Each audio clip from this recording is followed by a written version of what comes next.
For me, doing it is the problem. Once you're doing it, Yeah. you're like fine doing it, like working on the project. Like you don't resent raking the yard or like whatever. It's not like you're dreading the task. It's the problem is more not knowing what the task really is, or not knowing what the most important one is to do, because there's so many. Hey guys, I'm Cassie and this is Taylor, and today we're back with another episode of the Griffin Family Farmcast, and today we're talking about big projects and how to tackle them, because we have a lot of big projects ahead of us and we can get project paralysis or decision paralysis, or I don't know quite how to even start paralysis. So I thought it'd be good to talk about how do we start big projects, how do we finish big projects, and how do we keep the goal in mind while enjoying the process. So that's what we're talking about today. That's great. On the episode. But first, our sponsor. Our sponsor today is the Getting Things Done system by David Allen. Nice. Which he has given me no money to promote his book, but David Allen wrote a book called Getting Things Done. GTD. The GTD system. Look it up on YouTube. There's lots of videos about it. But basically, it's a way of tracking your tasks and keeping track of your world, not in your brain, somewhere else, so that your brain can do what it's supposed to do, which is be creative and come up with new ideas. Not keep track of who needs to go to the dentist and what time is that appointment and what am I going to do with that random pile of stuff in the basement in the corner, and all those things that your brain gets full of. The GTD system creates a way to store all those things so you don't forget them, but you also don't have to remember them all the time. And so you can do other things. So because the brain is good for processing information and bad for storing it. Yes. That's the slogan. Can't remember the thing. It's like, I have it written down. It's like, your head is for ideas, not holding them. Yeah. David Allen. Yep. Anyways, he's not giving me any money to say that, but we really appreciate his system, and so I thought it'd be a good sponsor. He doesn't need money. He's a legend. Yeah. He's the time management man. So, highly recommend Getting Things Done. Check out his book. Also, you can just look up people talk about it on YouTube and videos all the time. So, that's why I learned a lot about it. I read the book too, but yeah. We have a downloadable PDF. Our garden planning roadmap actually has a little one sheet. Yeah. That kind of shows the sort of a getting way of things using done the GTD capture system. list. Yeah. Yeah. So you can get that. I'll link it in the description. Okay. What's happening on the farm this week? So much has happened, is happening, and so little at the same time. I mean, last week we moved to the farm. Yes. And so this podcast coming out weeks after the fact, as they do. But we moved into this house in pretty much. This is a new place. Pretty much, yeah. Right, our first time recording in our house. Yeah. Not at my parents'. A new spot. It's great. It feels good to do this. We're very close to our kids. They're right on the other side of that wall, whispering as we speak. Yes. And then our youngest is sleeping in our bedroom, which is also down the hall. And by the hall, I mean like a 3-foot segment of space. It's a chunk of a hall. Yep. But so we are on the farm. Yeah. This is the farm. But as far as being outside, we've done some pine needle raking. Yeah. Let me tell you. We've raked probably hundreds of thousands of pine needles. Yep. And we've done some soil inspecting. We planted a butt ton of comfrey because we have a warm patch here. Easy to dig up, easy to plant. Yeah. Got a video coming out that will probably be out by now. And I think a lot of it is just inspecting the land, probably. And just seeing the state that it's in. Getting familiar with it again. Getting refamiliar. Yeah. And starting to plan, like what we're talking about today. I think you may have mentioned the topic of this episode before, but I just remembered right when you said it. It's like, oh, yeah. So we don't really talk that much during the day. This is a great time for us to talk. It's because when we start talking, our kids start screaming at us, and then Mhm. we can't hear, and then we get stressed, and everyone's cortisol levels go up, and Yeah. it's just a bad. It's just best to not It's a bad talk. combo. You and me trying to talk to each other. Yeah. So yes. Yeah. So a lot of planning. I mean, I'm going to pick up some rabbit manure from someone tomorrow. Mm-hmm. And I suggested we should just get rabbits. And you said just get rabbits because they make so much poop. You didn't say anything in return. Yeah. You just laughed at me. I mean, and I was serious. How many could we get? Well, what we need to do is we need to get that chicken coop from my parents. Oh. And put the rabbits in that. It could be a little rabbit hutch. Mm-hmm. We'd have to build a slightly different ramp because they're not quite as. Mm-hmm. How do they do in winter? I don't know. I've never had rabbits. I raised 16 rabbits when I was a kid. Accidentally. My rabbit from the pet store. We had got two girl rabbits from the pet store. And, well, apparently one was not a girl. And also, rabbits can carry 2 litters of babies in them at the same time.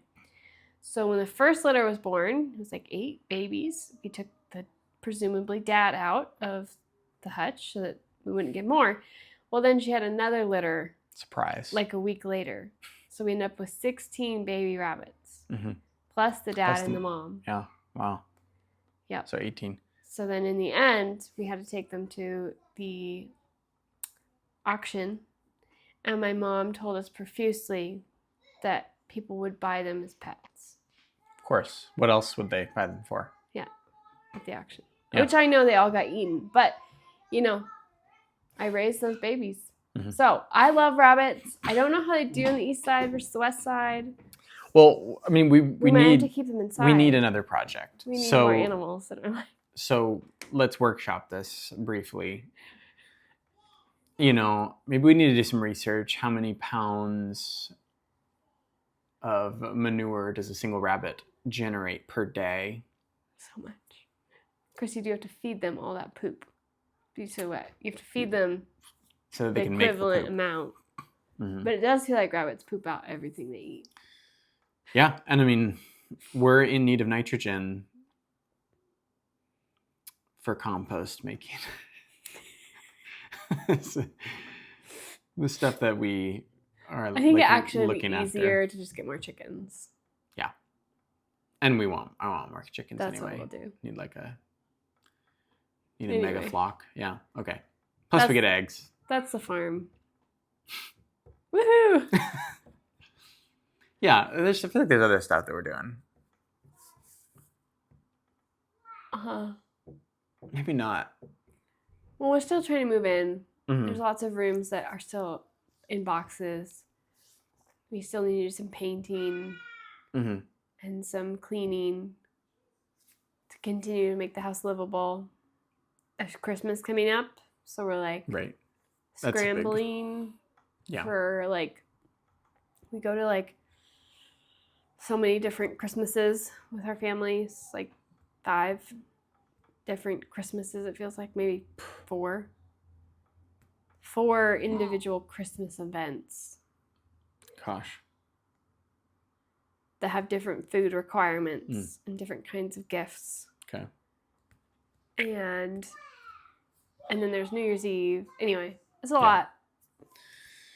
We have a lot ahead of us. And then we have our kids who, have big expectations for Christmas. We might have just bought their Christmas gifts on December 14th. Yesterday. Yeah. It's fine. We're here. Cool. Anything else?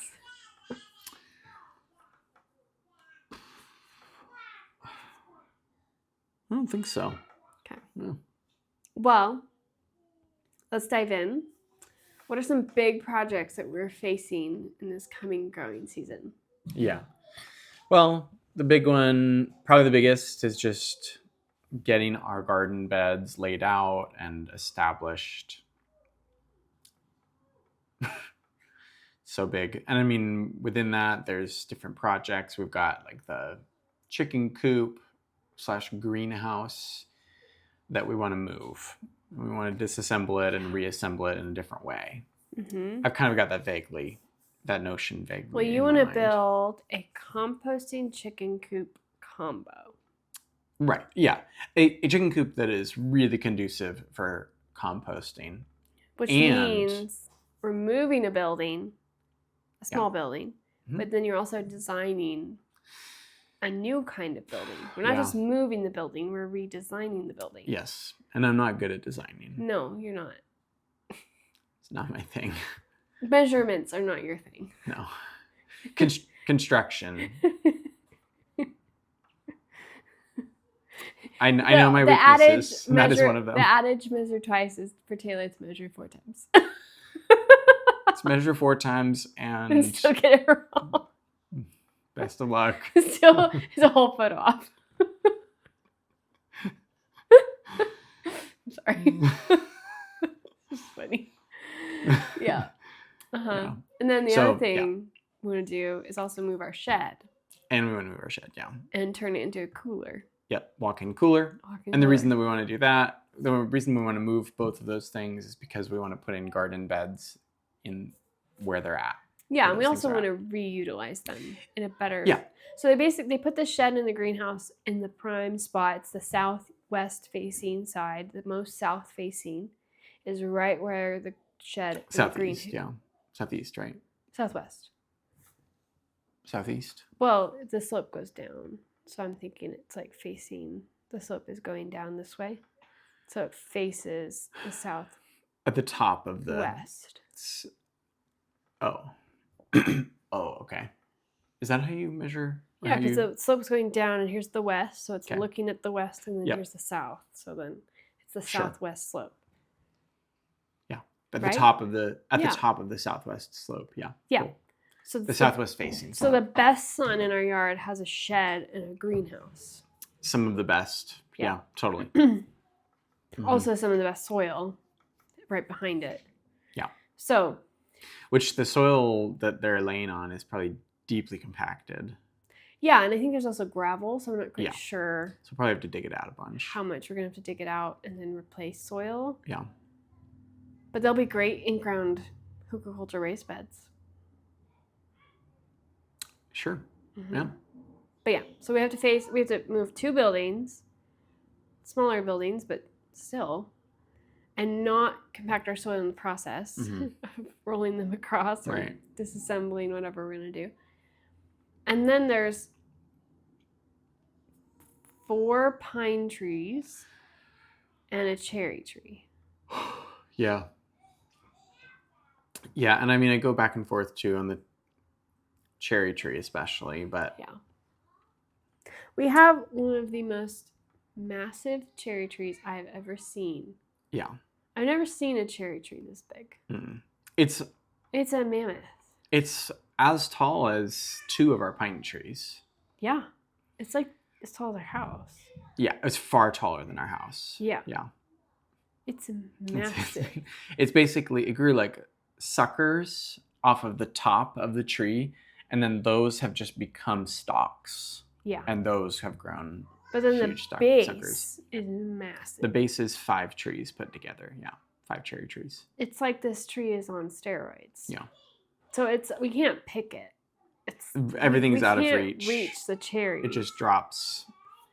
Yeah. Yeah. So it's wonderful shade for like us if we wanted to be in the backyard. But if we want to farm, it's terrible because it's shade. And then also it drops sticky bombs that attract bees all over, especially when we're tarping. It's super annoying. Mm-hmm. So we might cut that down. Yeah. Even though just to establish the land. It's majestic. Yeah, totally. It has worked so hard to grow to be so big. But yeah. I'd so much rather plant like 4 different fruit trees right there that I could actually pick from. Like you could fit 4 trees there. Yeah, totally. As opposed to the 1 cherry tree you can't pick from. Anyway. Yeah, and then we've got the big pine trees, and those are going to be crazy expensive. Yeah. 2 of them will be very expensive to remove. So we don't even know if we can really afford that. But we can't grow under them. but we can't grow under them. Yeah. So we just have to wait until we can. Gosh, yeah. Or just not grow there. So we're talking about the big project, and there's all these sub projects within. But it's like the projects that have to happen so that the projects can happen, so that the projects can happen, and you start to like unearth it, and you're like, oh my gosh, and then you start to be like, right, don't do anything, because it's like, this has to happen first before this can happen, and then these things cost money, so this isn't happening. Right. It's kind of where we're at right now. But so there's those things, like moving buildings, cutting down trees. There's also like starting all the beds, forming all the beds. I mean, there's just the general cleanup, too. General cleanup. And then there's the biggest project that I would say is ahead of us. It's the irrigation system. Yeah. So we have an in-ground irrigation system that we have never used, that someone before us who lived here put it in. So we do not know its state. Yeah. So I'm thinking that we're going to have to dig it up and repair it, because I'm assuming it's leaking all over the place. I'd imagine. I don't know. Yeah. We've never used it. So we have to turn it on and see where the geysers start, I guess. And then we've got to dig it up, and then we've got to convert it to drip irrigation or to overhead. But that's a huge project. Yeah. And I did the irrigation this year on our most recent garden. And the thing that I have learned about irrigation, and now that I know it, I hear it from everyone. It's kind of like when you own a red car, you see red cars or whatever, Irrigation is absolutely the most irritating thing, and it never just works. It's always breaking, and it's always leaking, and it's always needing tweaking and moving and changing and fixing, and it never is done. It's like I spent all summer fixing our irrigation system. Yeah, and certain spigots didn't work, or like the kids messed fixtures, with it, and they didn't go off, and then the whole system was anyway. Right. So I'm not looking forward to that. No. But it's essential, because we live in such a dry climate, we can't not water. Oh, totally. I mean, also, we don't have that much time, so we're not going to hand water. We're not going to manually move sprinklers. No. Just the two of us. Yeah. Yeah. So that's another big project. Yeah. And that's not mentioning any of our house projects. Totally. Those are all farm projects. Yeah. Yeah. Yeah. A lot going on. A lot. What is the best way to start a big project? Yeah. Well, I don't know what the best way to start is, because I don't know if I could answer that. I can say how I start projects. I think I was just saying this to you like the other day, where for me, the easiest part is once I'm doing it, I like lose track of time, and I can just keep going on whatever project I'm working on. The only things that stop me once I've started something are like, I need to make dinner, or the sun has set, and even then, sometimes I find myself working in the dark outside. And so, especially with like physical manual labor projects, it's all about just getting started. So really, for me, I think if I don't know where to start, I know that I just need to start something. I just need to get my hands on it, and then suddenly a lot of things become clear. Yeah. The pre-work to that, though, if I am disciplined enough to do it, if we're talking about the GTD, getting things done system, is I reference my capture list. And so hopefully before I start a project, I know what to prioritize, because I've captured the thought. And that just means if a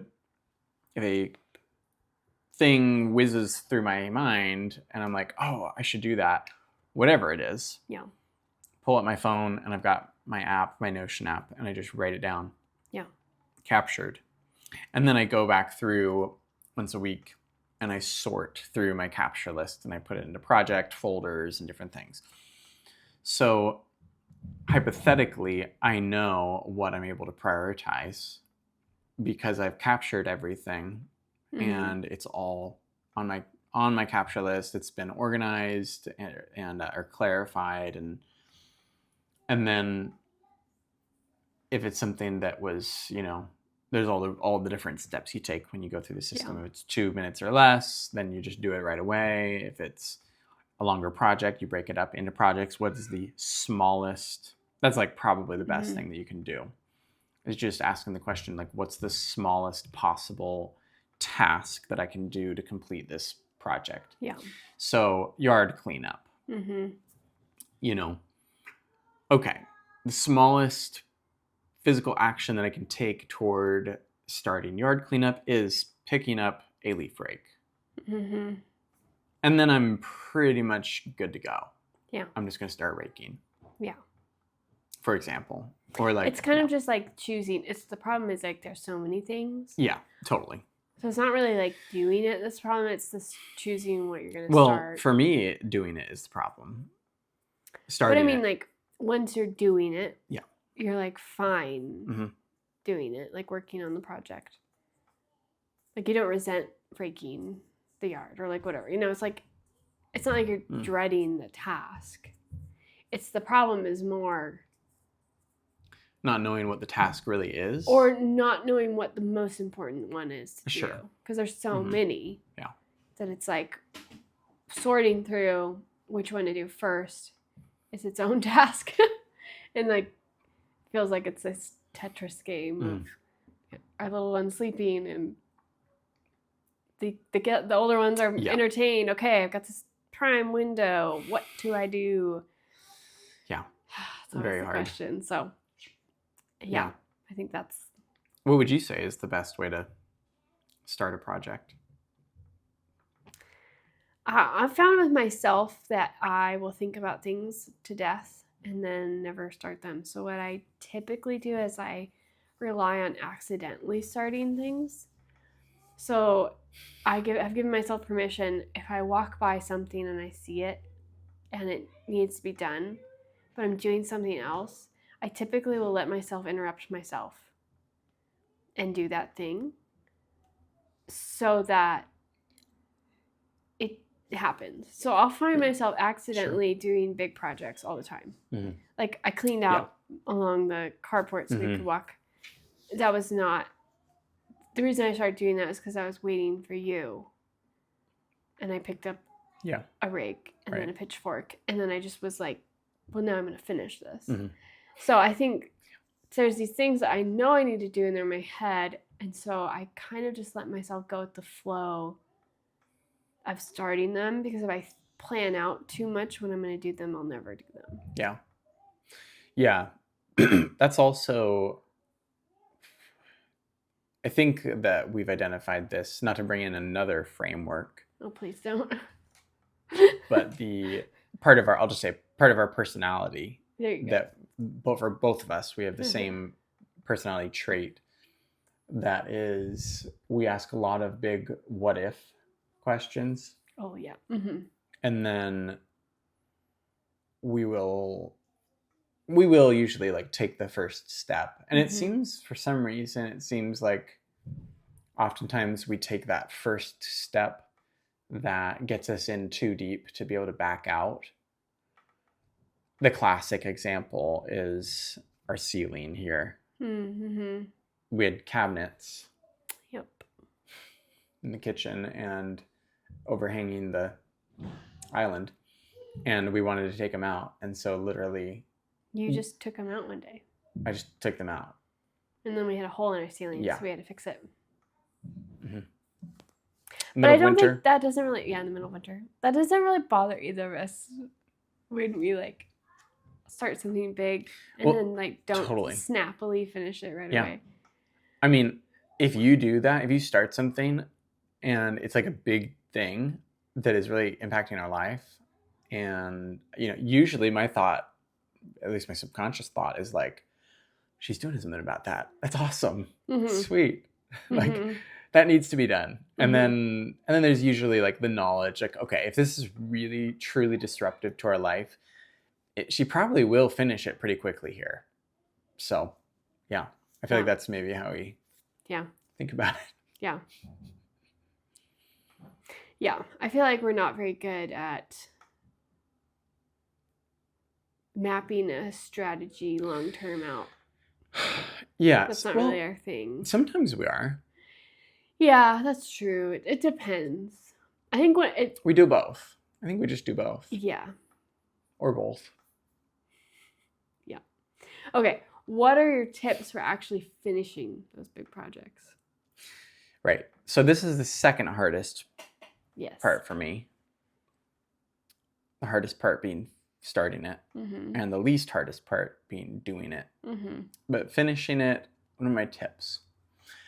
Setting a deadline. That's probably the biggest one. Putting it on the calendar. I think that has to happen. Yep. For both of us, that's just so helpful and so effective. When we can set tangible goals with a deadline, it seems like it usually solves the problem. And we're both unique in that, where we do really well with deadlines. So I know not everyone does. Like, we've worked with a lot of different kinds of people over the years, and a lot of people don't do well with deadlines. And uniquely, both you and I can set our own personal deadlines and then uphold them. Yeah. Which is not, that's just a certain kind of personality trait where we're our best accountability partners. Yeah, that's true. And not everyone's like that, and that's totally fine. Yeah.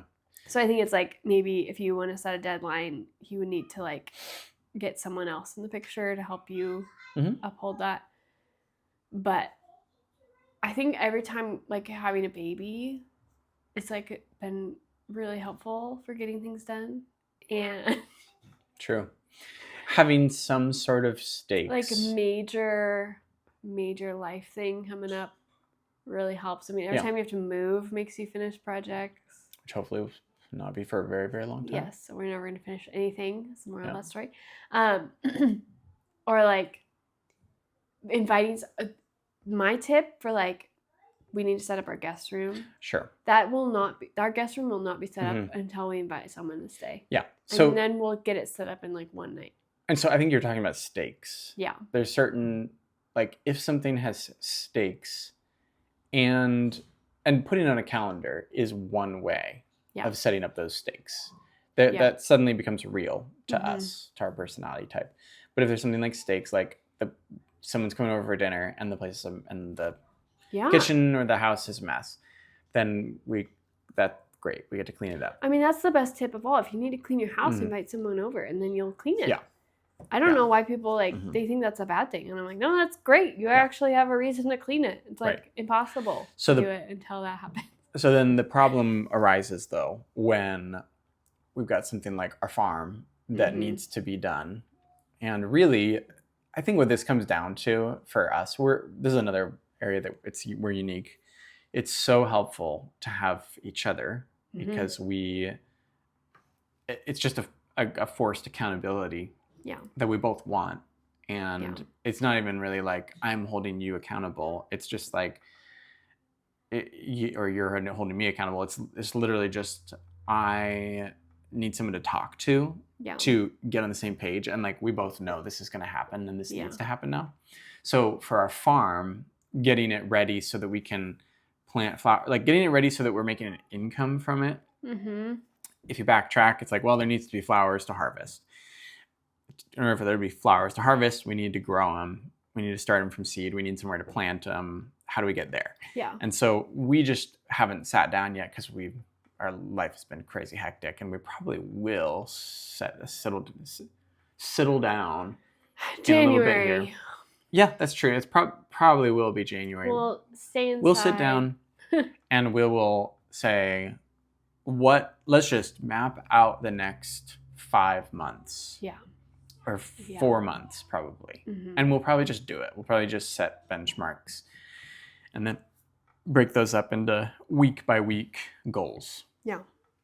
And then we'll make certain that we get our goals done. Mm-hmm. I think also that helps you be more realistic. Like, I already know that we're not going to cut the trees down this year. Yeah. Or, not very soon. Two of them we won't probably cut down. No. And then, like, we probably won't get the shed converted to a walk-in cooler by the time we need it. So I'm like, okay, so I'll just plan. But here's the thing. You have to be realistic because I need to have a backup plan for where we're going to keep our flowers cool. So I think it's, like, also realizing, like, we have 3 children and it's just the 2 of us and no childcare. And so there's just going to be these limitations that we're working in, and we have to be very strategic about what needs to come first. So, like, we technically have a chicken coop right now. It's maybe not the highest priority. Yeah. Oh, it's totally not. Right? So you have to, like, acknowledge those things and then just be okay with them. And, like, that's why you do the capture list. So you don't forget these things, but you don't have to, like, do them right now, in order to remember them. Okay, what's your mindset about progress and end results? Progress and end results. What's more? So I'm thinking about, like, I think it's a very, like, maybe it's an American thing to want to just get to the end. And there's less of a culture surrounding enjoying the process. Yeah. And, like, there's less language around. Like, we don't have as many words to describe enjoying the process. Sure. We don't have as many, I don't know. It's just, like, get to the end result. Get it done. Yeah. Like, we want the magazine pictures, but then, like, usually, like, with the people who we are, we're not going to just sit and lounge around in our, like, magazine perfect garden. We would probably get bored and go start another garden. So anyway, that's just what I'm thinking about. Totally. Yeah. I mean, I think maybe to get really philosophical and deep here for a brief moment, I think that the magazine cover, image, it's sort of a necessary but fully arbitrary benchmark. Like, there's these benchmarks that you set that are these goals. I'm going to get to this place, and that determines everything that leads up to it, how I get there. Yeah. But yeah, you're right. Like, once we get there, very quickly, we're just asking, what's the next thing that we're getting to? And so if you constantly are just chasing the event of, like, reaching the goal. Yeah. I mean, you're kind of screwing yourself because you're missing your life. That's the main thing that I think we both constantly remind each other of, is, like, if we hate the process, what's the point of doing any of this? Yeah. And for sure, it's hard to remember, but, like, I think that's our main goal, is really just to enjoy as much of the process as possible. Obviously, we're going to do things that we don't enjoy, that. Yeah. But that's not even really the goal. Like, why would, I don't know why we would expect to enjoy every single thing that we do. Right. And, it's more about, like, do we feel good at the end of the day, each day? Do we feel good at the end of the month or week or whatever, and look back and say, I did some really good work this week or today, or I just feel blah, and I think I just didn't really do anything. Or I did too much. Like, this is actually just, I think I pushed myself too hard and I'm feeling a little blah.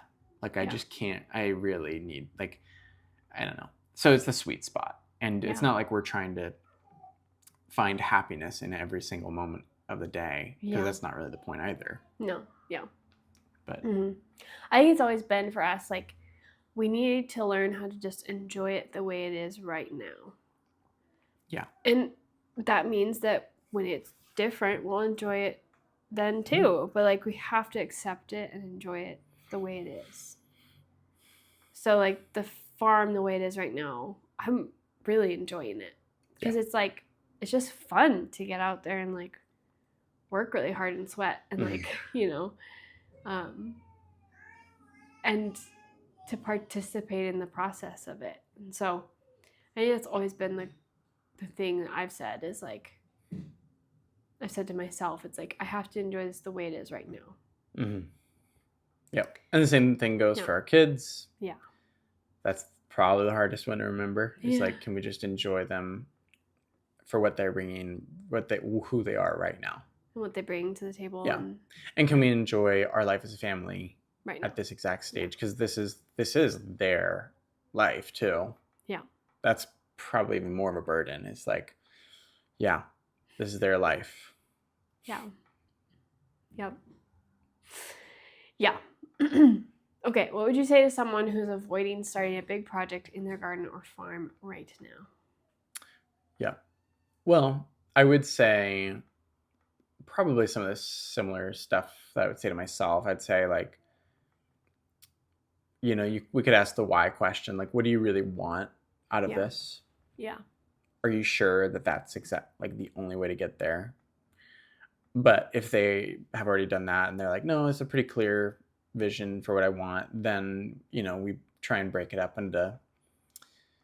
into small pieces. What's the first step the smallest step that you can take toward accomplishing that goal?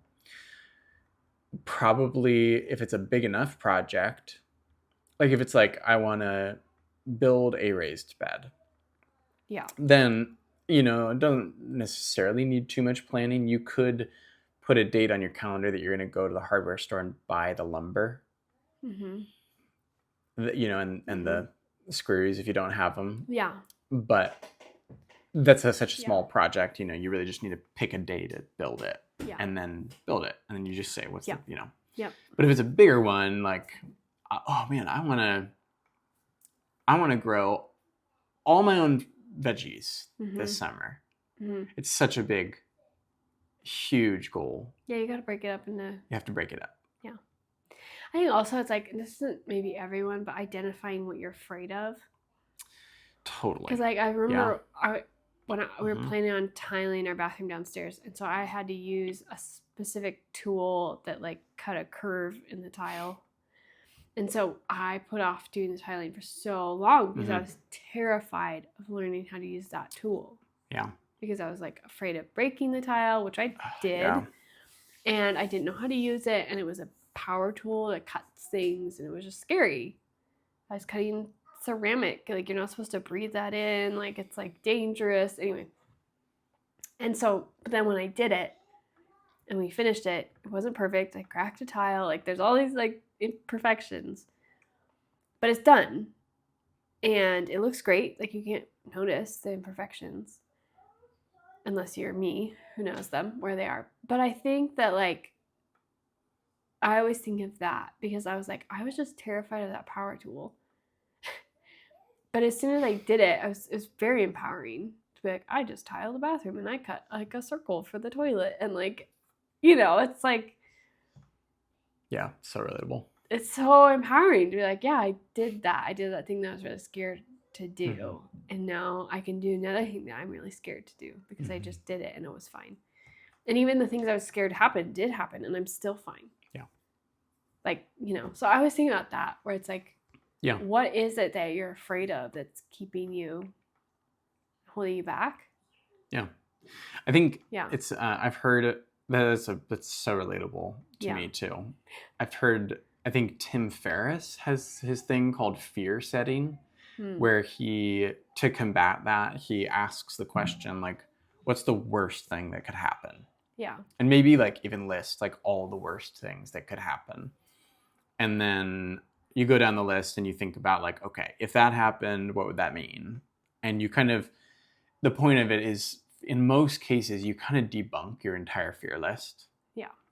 Like the stakes are just generally lower than you think they are. Yeah. For most of these types of things. Yeah. Yeah. Yeah. We're going to move on to our Q&A portion. This is a question. I don't know what video this is from. I can't remember. I kind of had to decipher the question a little bit, but it was, does mycelium lock nitrogen in the soil? Oh.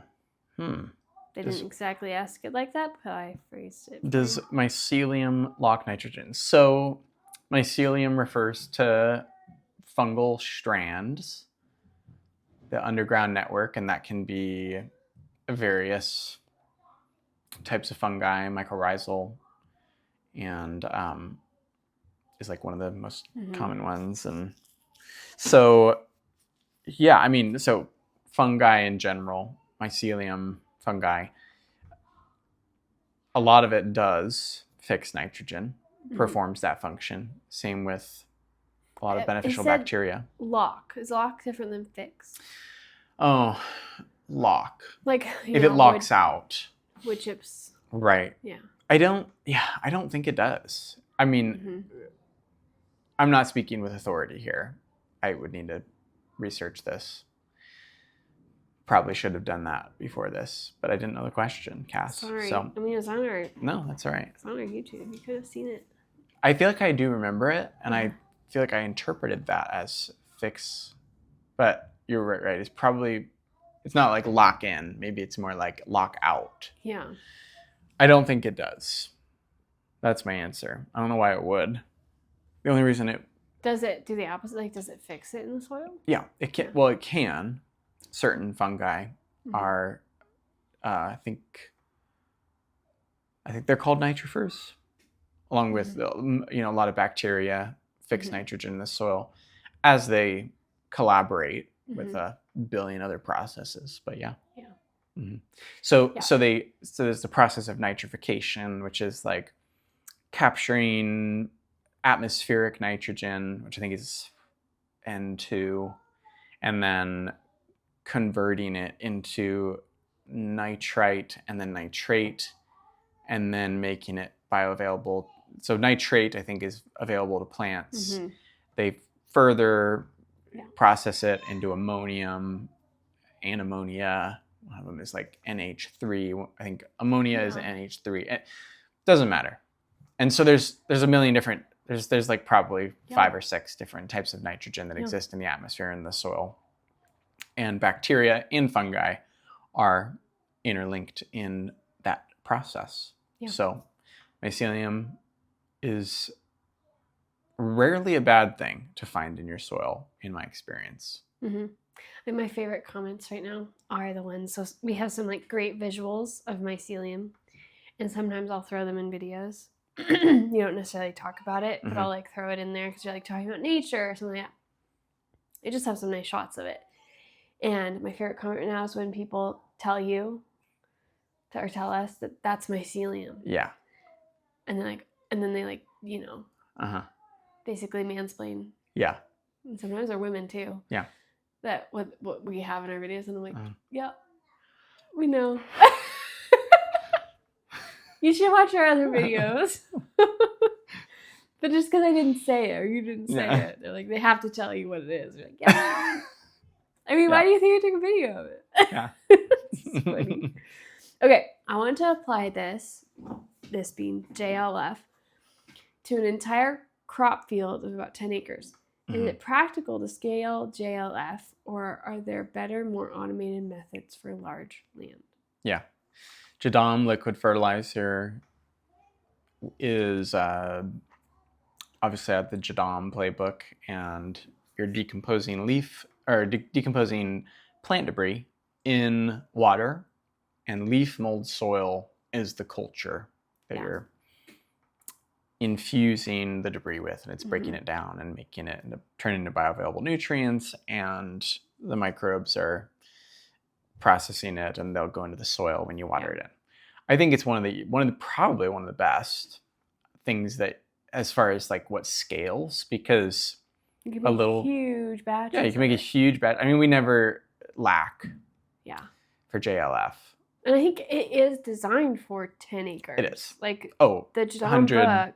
100,000, yeah, totally. He's doing large scale. So he's assuming you're doing it on at least 10 acres or more. And he's teaching people how to do it he does Korean farmers. There's thousands of Korean farmers that are doing this on massive scales. Yeah. Yeah. So does he have a instructions for how to get it into your water? Mm-hmm. Yeah.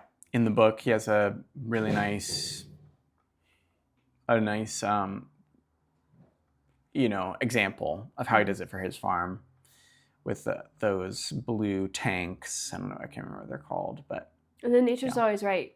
Stephen Cornett, he did something too. Yeah. Right? Mm-hmm. He made something. Stephen Cornett. Yep, the channel Nature's Always Right he has a tutorial or a kind of showcase of how he put a tank on the back of his truck or something, or his trailer, and then he dragged it, and it had a little gravity-fed sprinkler, and he watered all of his amendments in to his pasture. Yeah. Just a little yeah, he's whistled. pasture. You can go over. Mm-hmm. Yep. Yeah, I think it's like it's assumed that you're doing it on 10 acres plus. Right. So it is scalable. And you're probably not going to be growing tons of different veggies if you're growing it on that massive of a scale. Mm-hmm. Therefore, you might as well do the custom fertilizers if you're growing.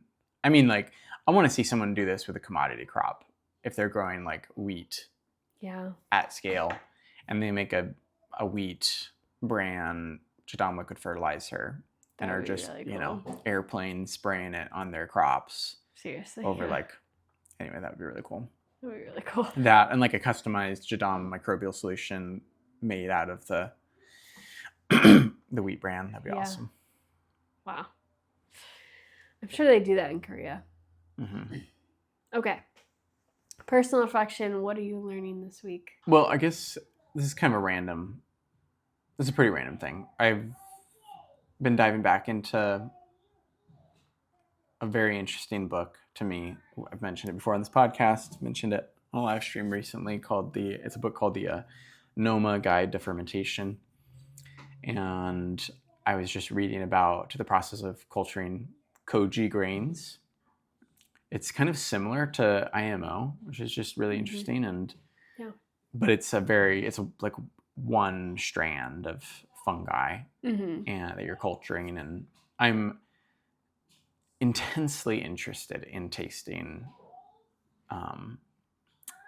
the things that you can make with it.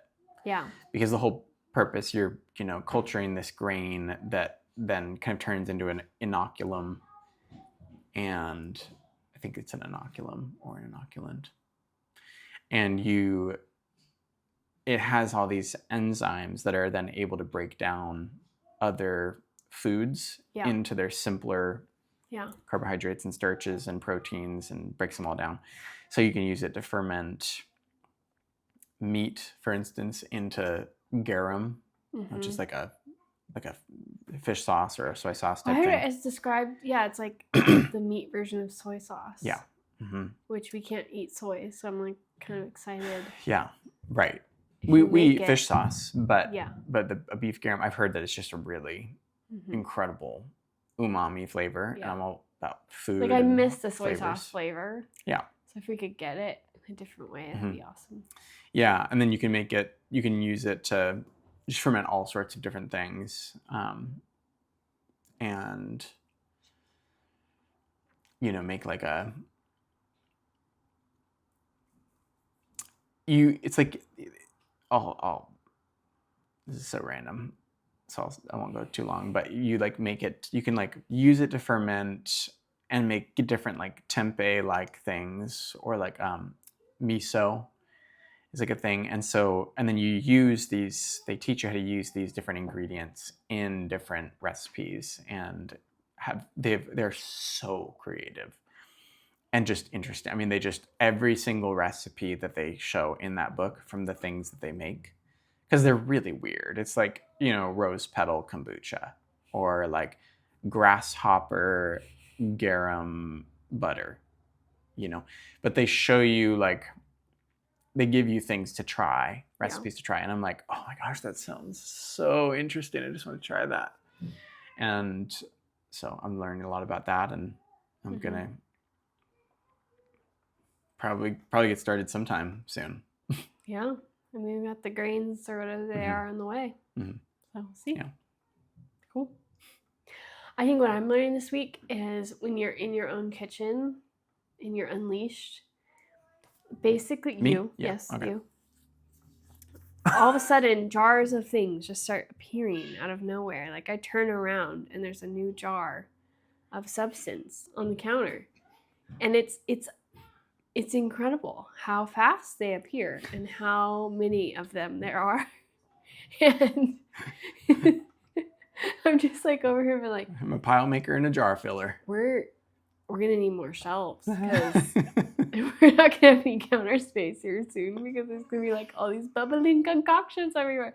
So I've just been reminded of how long we've been in not really our space, because it's like, oh yeah, this is how Taylor is, but it's been a long time since you were like that. And so it's just nice to be in our own space. Like we have lived in a rental for the last 3 years, or a transitional space for the last 3 years, and it's just really nice to live somewhere that we own and we can just do whatever we want, and it's our space, and if we break something or mess it up, it's just on us. It's not, we don't have to negotiate with a landlord. It's just like so nice. Yeah. Some people probably feel the exact opposite. Yeah. But yeah. I would so much rather repair my own broken window than have to negotiate with the landlord about a broken window. Speaking from experience. Yeah. Mm-hmm. So. Yeah. It's true. I think. Yeah, it's just nice to be back. That's what I'm learning. Yeah. we don't have to include this. I've got kombucha, tepache, 2 different types of vinegar, pineapple and an apple cider vinegar, along with kefir. 2 kefirs.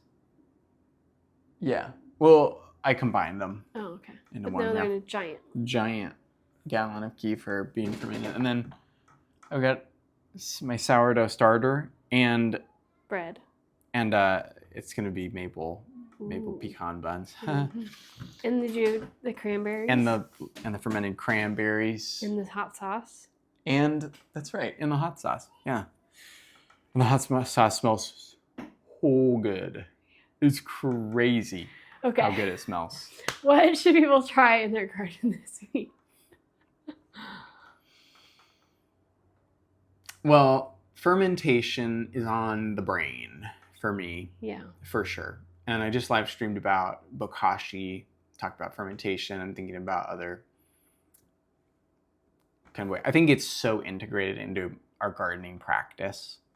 So I would say, since we're indoors and given that you're not in the middle of the growing season or in a really, really warm climate, I think that now is a great time to lacto ferment a vegetable. Because you will learn something. Yeah. It's kind of adding... It's kind of like the power tool. Like, yeah. You need to ferment something so that the K and F inputs don't seem as scary. Totally. Just ferment some carrots. No steaks. Yeah. Yep. And it's super simple. If you do, you can lacto ferment any vegetable or fruit for that matter by weighing your fruit and put it in a jar, fill it up with water, and you have to weigh the water and the item that you're fermenting, and then you just calculate 2% of that. So 500 grams. If you take 2% of that, this is the way I do it, is I always double the amount, and then I move the decimal point 2 times. So 500 up to 1,000, move the decimal point twice, 10 grams of salt. Nice. That probably didn't make sense to very many people, but I learned that from Brad Leone. Yeah. So 2% salt brine will ferment you anything you want. And if you're doing cabbage to make sauerkraut, you don't even need the water, just salt. And you need to keep all the stuff submerged below because lacto-fermented veggies are an anaerobic fermentation.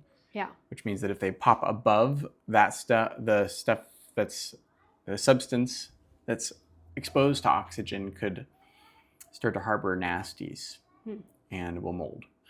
White film on the top of the jar of the water is totally fine. It's a yeast. Just scrape it off and ferment it for like a week. It should bubble. Yeah. And turn cloudy. If it turns cloudy, you're in the good spot. Not for canning. Mm-hmm. Canning, you want it to stay clear, and fermenting, you want it to be cloudy. Yep. And then give it a try. It'll be nice and sour and tangy, and try cooking with it. Cool. Well, thanks so much for hanging out with us today. I hope you feel inspired to start a big project and, just, start trying to do some fermenting or whatever. But thanks for hanging out with us. If you liked this video, hit subscribe, and we'll be back next week with another episode.